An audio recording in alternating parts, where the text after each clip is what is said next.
in the room or the building up to maybe 45 degrees, then you don't have to heat as much. So it's a renewable resource. Huh? Yeah.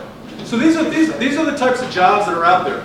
Okay, the third thing we're doing is we're looking at installing photovoltaics. What's photovoltaic? What? Photovoltaic. Photovoltaic. No Spanish? No Spanish. Photovoltaic means solar panel. Latin and time. Photovoltaic. Well, photovoltaic is a panel. There are actually two types of thermal energy. I'm sure you guys know this. You have photovoltaic energy, and you have thermal solar energy. Thermal solar energy heats water. Photovoltaic solar energy actually converts sunlight into electrons. It's really cool, and there aren't a whole lot of people out there that understand this stuff. Okay. And so that's another area of opportunity. The fourth area of opportunity that I'm looking at doing in the Bronx, Hunts Point, Corpus Christi Monastery, is wind turbines. What does a wind turbine do? Right. Where was the windmill invented? Where? Back in 19. Where?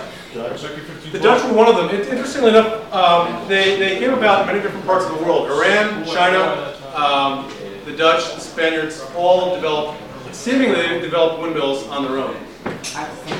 At the same time, give or take 100 years.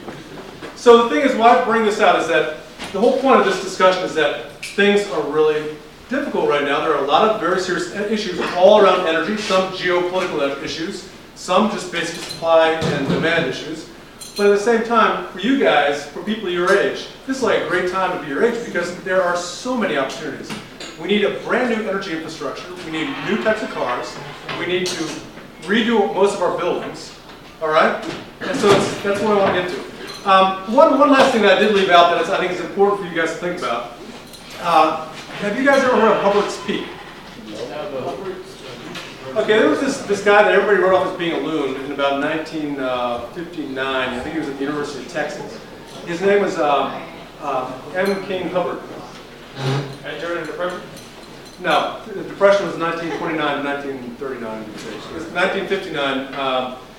He said that the United States would stop producing oil. We would actually start to decline our production of oil in about 1973. Everybody wrote him off as being a loon. The thing is, he was accurate within about a month. And a lot of his same disciples say that we are running out of oil as a planet.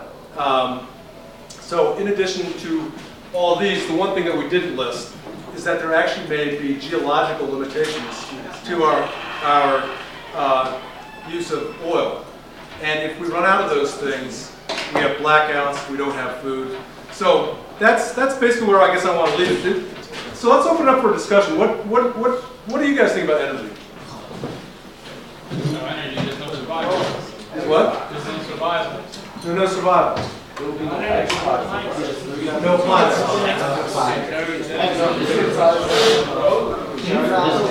There will be no life. Right. What do you guys? I mean, more generically, what would you like to talk about? Basically, I mean, do you have any questions? Do you find this stuff interesting? Yeah. Why do you find it interesting?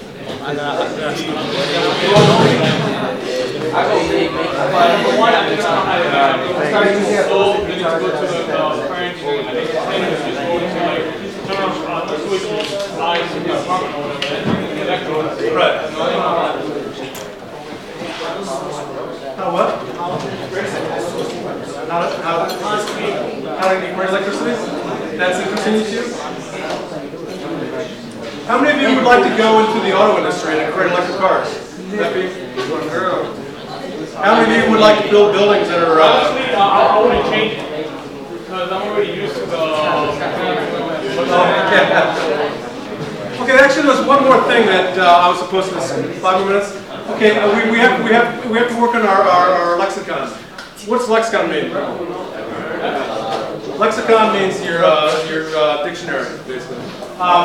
We want to separate, we want to talk about the difference between green versus clean, clean tech, energy tech, and green technology. What is the difference of those things? I mean, people use them. What does green mean?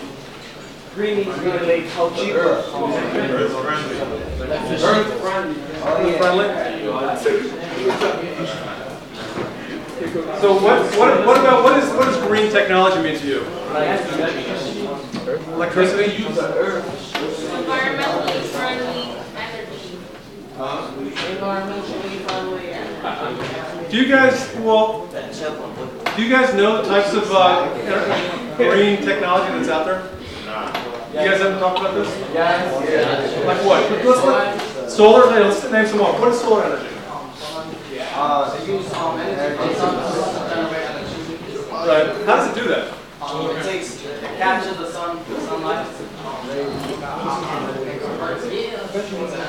Right. Basically, there are two panels, and it's called a doper in there that the electrons, you're shifting electrons, and it gets back to those electrons moving.